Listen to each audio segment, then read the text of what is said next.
Was she not to? An eyeball.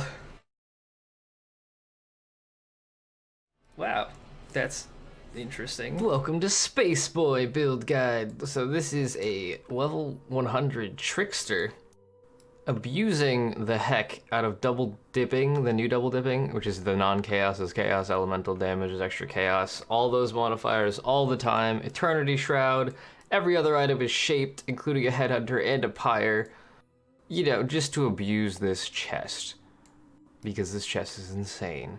So you get 5% of elemental damage as extra chaos per shaper item equipped, based on my extremely good math, which I literally don't even know I have to count. 1, 2, 3, 4, 5, 6, 7, 8, 9, 10. 10 shaped items, so that's 50% elemental as extra chaos. And hits ignore enemy monster chaos resistance if all items are shaper items, which they are. So most like bosses have about 30 to 40% chaos res. So that's like 30 to 40 chaos pen, basically. It puts them at 0, so you get to deal full damage. You can't over penetrate that, but you know, whatever. And then we got 2 scepters with 20% LE of extra chaos. So every time that you convert, we are cold, right? Winter Orb starts out cold, and then you can convert that to fire with cold to fire support and a pyre, so it gives us 90% cold to fire. And then every step of the conversion chain that you take, you can get an extra elemental damage or extra chaos damage added, right? So I have 2 stages. If you started as a pure physical spell, the order goes physical, converted to lightning, converted to cold, converted to fire, converted to chaos. So if I were to use this with a Stormburst type skill, Stormburst, Divine Ire, Static Strike, Lightning Strike, any of those, or any pure phys skill that I can convert to lightning, and then to cold, and then to fire, you can double dip this like extra chaos damage every single stage. And since we have like, I don't know, 2/3 chaos damage or so, something like that, that allows us to use things like Wither to get even more damage taken. We can use like Wither totems to give the enemies, oh god, 30% increased chaos damage taken. I don't know, it's disgusting. But let's get into the Ascendancy and the skill tree and the gear and all that other good stuff, now that you understand the base concept. So we went Trickster because of this node, which, you know how we have all that non-chaos as extra chaos? Harness the Void gives us that again. You have a 5% chance to gain 100% of non-chaos as extra chaos with hits. It's stupid. Like most of the time you get some, but sometimes you'll get a roll where you hit that 5% multiple times in a row with Winter Orb and you can just one-shot everything. It's disgusting. After that I take Swift Killer, which gives us +1 max Frenzy and Power Charges, chance to gain Frenzy Power Charges on kill, damage per power, damage for Frenzy, and you get a Power Frenzy Charge each second while channeling, so it allows us to have these up for boss fights, and it gives us more overall damage and clear speed. And then after that, it's kind of up to you. Some people go for Ghost Dance, Escape Artist, so you get like Ghost Shrouds, and you get ES when you take a hit, movement speed, attack and cast speed, cannot be stunned, dodge, a bunch of good stuff over here. Or you can go for Weave the Arcane, so you can go super fast with your movement skills, get your mana back, max mana if you want to go Minor Matter, whatever. I just use this for the movement skills cost no mana, because sometimes when I'm channeling really hard, I run out of ES. I am Eldritch Battery, so I spend ES before mana. But I like this one. And then I have Patient Reaper because I'm mapping more than I'm bossing. If I was just pure bossing, I'd probably use these. But I'm using this to map because this gives us 70% increased recovery rate of life, mana, and ES if you killed an enemy affected by damage over time recently. We are crit Winter Orb, which means that we have a lot of fire damage. We ignite everything with every hit all the time. So anything we kill is affected by an ignite, which means it's affected by a dot, which means we get that buff. 70% increased recovery rate is a 70% more multiplier to how fast you leech, how fast you regen, how fast you heal. It's huge. It keeps me alive. As long as I don't get one shot, I'm good. You also get to get my life, ES, and mana on kill, which is nice for sustain. But the skill tree is kind of interesting. It's basically like a crit elemental caster tree, more or less. Like, it's nothing super complex. We got a bunch of LE damage here, life, cast speed. We needed the reservation nodes. As you can see, I have most of my mana reserved. I have 2 50% auras, Hatred, Zealotry, and the 25% Herald.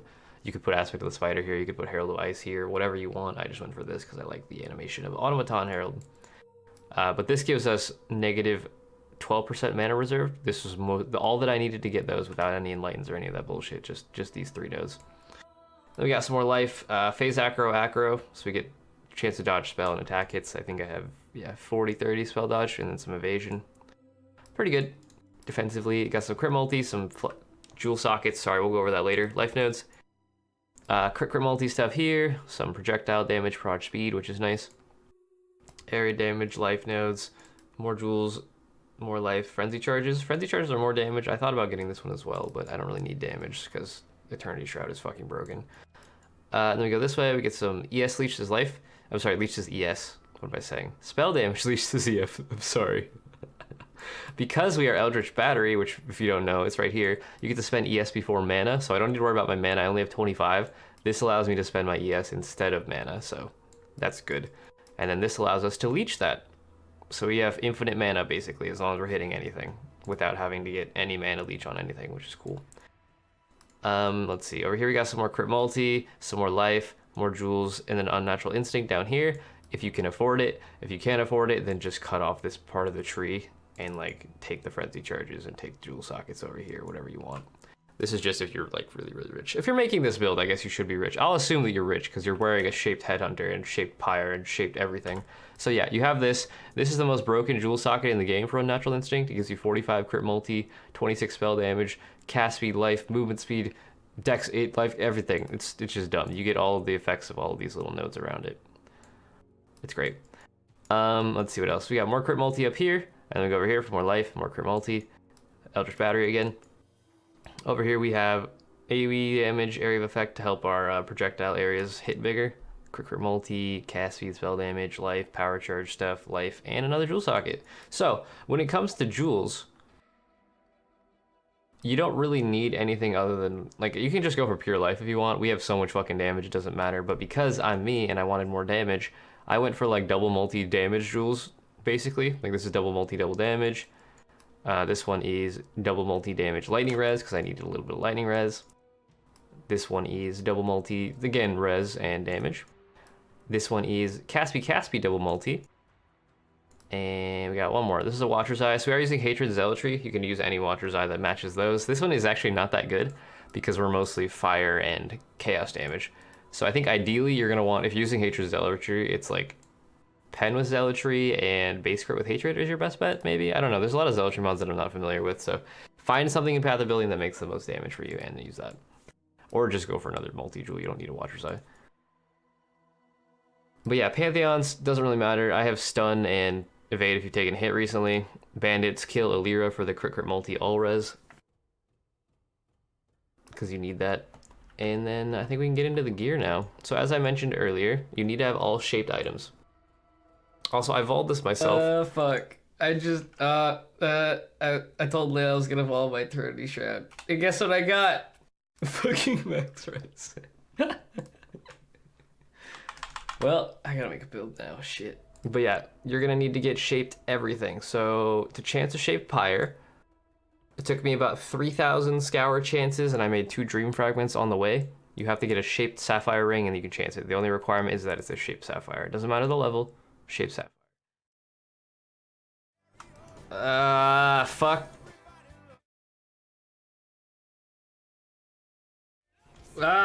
Fuck.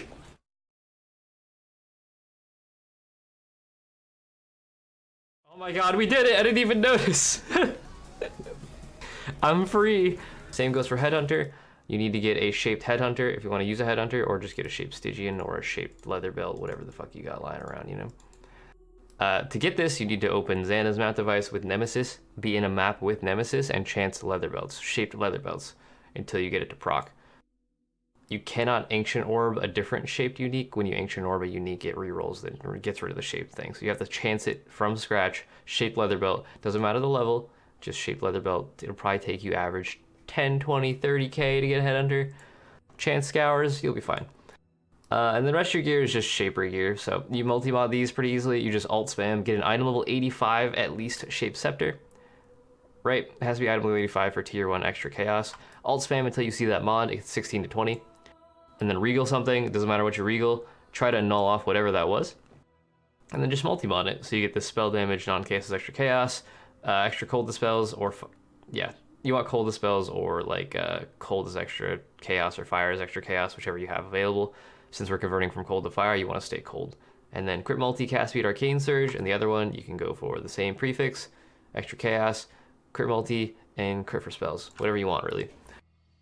Chance to deal double damage is fine as well, actually. If you went for 2 scepters with double damage instead of like some other suffix, you might actually get way more single target damage occasionally. If you proc this with double damage, you might be able to one-shot the game.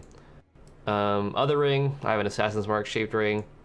Amulet, a shaped amulet with quicker multi-life. If you can get like pen, I don't know, you can go for Quant, Power Frenzy, Endurance on kill. Like, there's plenty of options here. This is just life quicker multi, basically. The damage per dex, it's like 24% spell damage. No, 20% spell damage. It's not very good. This is just life quicker multi. This is just Assassin Mark, life resist. Helmet is life resist, a little bit of cold dispels. Boots, life resist, and strength. And then I have movement speed, onslaught on kill to get that guaranteed onslaught on kill. It helped me to not have to use an abyssal jewel for the onslaught proc. I just get it from my boots, and with onslaught these are 40% movement speed boots. Gloves, life resist. I have faster casting in here specifically for my wither totem, so I get a pseudo 5-link wither totem, which is kind of nice. The helmet extra links aren't actually doing anything, so it's kind of useless. I guess maybe the lightning golem is getting increased AoE, which is useless. And then, of course, the Eternity Shroud. Prioritize that elemental damage as extra chaos. Make sure you get that to 5. Divine that shit. The rest of it doesn't matter. Enchantment-wise, Helm Enchant, you're going to want to get +2 maximum Winter Orb stages, which gives you, instead of 10 max, you get 12. And each stack of Winter Orb means that you cast faster, like it fires faster, and you get to deal... you get longer duration as well, sorry. Which is good. I don't have that. Glove Enchant, I have a Commandment of Blades. It's a physical projectile spell that benefits from basically our entire skill tree. So it gets all of our spell crit multi, it's got huge base damage, and it hurts. Like, you hit something with this, they die. And it chains, which is kind of stupid. Boot Enchant, depending on your path of building, you have to check. I just checked a bunch of different enchants. For me, crit strike chance we have in crit recently is the highest single target damage boost, even better than pen, because I guess because I have so much chaos damage, it doesn't really matter for the pen. Since we're 2/3 chaos, you'd only get 1/3 effectiveness of pen, basically, if that makes sense. So I went for the crit strike chance we have in crit recently. And yeah, that's it. I mean, Flask, Aziri's Promise for even more, Elia's extra chaos, and Leech. Dying Sun for the projectiles during Flask effect. Winter Orb is a projectile skill, so you get 5 by default, and then you can get an additional 2 from the Dying Sun. And AoE, which is nice. Diamond Flask with bleed immunity and a... Actually, you don't need to have bleed on this. You can have it on your life flask. It's totally preference. Freeze and bleed somewhere, and then a Quicksilver for movement speed. If you want a single target swap for your for when you're boss fighting or whatever, you can just swap in your belt to like a belt that looks like this. Shaped belt with movement speed, or sorry, cast speed during flask effect is good, spell damage during flask effect is good. Generic damage is great, obviously, life, whatever. And then in this belt, I have a crit multi, cold damage to spells, pen if you haven't killed recently, which is really not that good. I should get crit multi, cold dispels, and like cast speed if you've crit recently or something. This is not a good jewel for this character. It's decent, but it's basically 2 prog. And that's my single target swap. This also has movement speed and cooldown for my flame dash. I was using it to run labs so I could try to get the helm enchant, but have not succeeded there yet.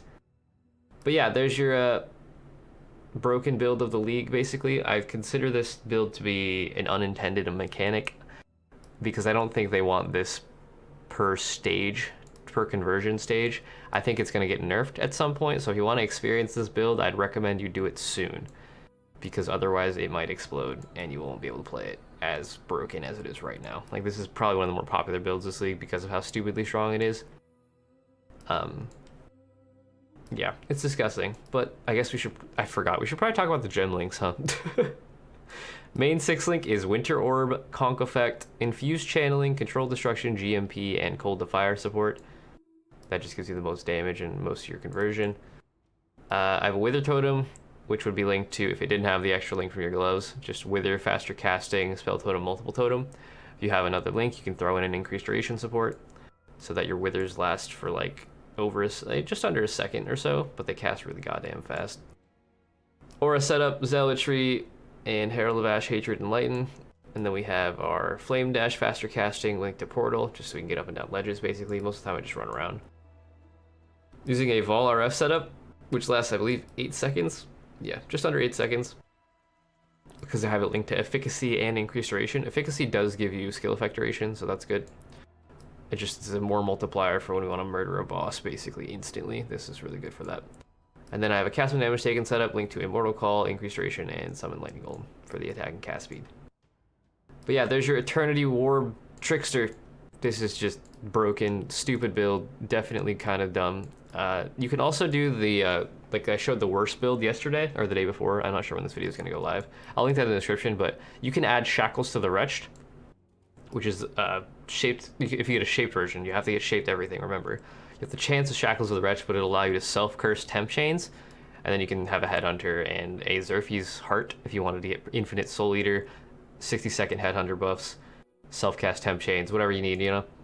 You can abuse that mechanic in this character to have, like, I don't even know, 10, 15-second max stack Winter Orbs and infinite Headhunter buffs and Soul Eater buffs to just delete maps even faster. Totally up to you if you want to abuse that mechanic. I'm not going to stop you. And this mechanic. And this mechanic. It's a lot of mechanics. I'm going to get... Let me think about how much this build costs. 6-click Eternity Shroud, depending on what league you're in, I think is like 10 to 30x. These Scepters multi-modded, I think it will cost you to make yourself, let's see, 2, 3, like, if you're lucky on the alt spam, maybe 5, 6, 7x per. The bases might cost you a little bit more on top of that. Basic Quirker multi-amulet shouldn't cost you too much on a Shaper base. Assassin's Mark Ring, maybe a couple X. This is annoying. You have to probably chance your own. When I looked up these prices in Standard when I was doing this, before I committed to the Scour chancing, they were like 40 to 50x, and the Prophecy to chance a unique was 50x, which was a 50-50 shot because you can also get chance a Dream Fragments. So I did it myself in 3k Scours, which is like 15x, I think. Something like that. Boots, shaped boots are pretty cheap. That shouldn't be hard. Shaped gloves are also cheap as fuck. Shaped Headhunter might cost you 100, 200x, depending. It's gonna take you a lot of fucking Scour chances. Shaped Other Belt shouldn't cost you much. Dying Sun's an X or 2. Zeri's Promises an Alk. The Jewels and Natural's like 10 to 30x. Double multi-damage Jewels shouldn't cost you more than a couple X each. And then the Watcher's Eye, this is basically just base crit, so maybe 3 to 5x. Not super hard if you're a rich kid, right? I don't know. I hope you guys enjoyed the build. If you did, leave a like, leave a comment, subscribe to the channel if you haven't already. If you want to check out like my stream, twitch.tv/demi, or follow me on Twitter, or join our Discord and join our growing community. We have about 2,000 something people on Discord now, and we all play PoE, and like, it's pretty cool. You can find people to map with, to play with, league start with, whatever, trade with, crafting advice, price checks, all that stuff. You don't have to PM me for price checks. Please don't do that. It's really fucking annoying. But you can do that in Discord. There's a channel for it. I don't know how to price check things. I never like, okay, I shouldn't say that. I don't know how to instantly value something by looking at it. A lot of people seem to think that streamers have this ability. We don't. We have the ability to go to PoE Trade and look it up, which is what you should learn how to do. If you don't know how to do it, Discord, get on there. Discord.gg/DemiGodKingLaw. I think it'll probably be on screen at some point during this video. But either way, that will be Demi out. I'll see you guys in the next video.